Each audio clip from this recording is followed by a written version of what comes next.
Почитувани господа од ДПМН Василево, гледам сте побарале подршка од вашиот ментор Ставровски, кој ја навлече во огромен криминал со елаборатот за штети од 2013 година, бидејќи и тој самиот е криминалец. И не знаеме што може тој да ви помогне, кога знаете и вие дека и него го прогонува вистината. Дали тогаш не размислувавте, бидејќи и вие и тој бевте власт и сметавте дека сте незаменливи и недопирливи. Но еве и на вас, послушниците на господинот градоначалник Процент, ви дојде редот да ги откриеме вашите вистински лица. Правникот во општина Василево, Славе Андонов од Василево, неговиот татко пријавил штета во износ од 1.445.320 денари или околу 24.000 евра.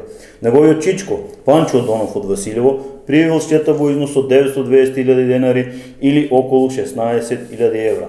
Неговата свајка од сестра, Павлинка Накова од Василево, пријавила штета во износ од 1.257.000 денари или околу 21.000 евра.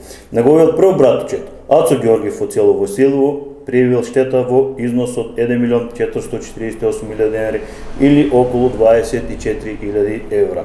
Неговиот најдобар другар, Атранс Бекјарски од село Василево, пријавил штета во износ од 1.131.000 денари или околу 18.000 евра. Почитувани граѓани, тоа не е единствениот криминал што го имат направено овие лица од ДПМН. Истите тие луѓе пишувале штети на трети лица и со уцена ги терале повеќе од половина пари да ги враќаат назад во кеш. Почитувани, ви ветувам дека овде нема да застанеме, ќе извадиме вистината на виделина и за директорите на ДПМН од Василево.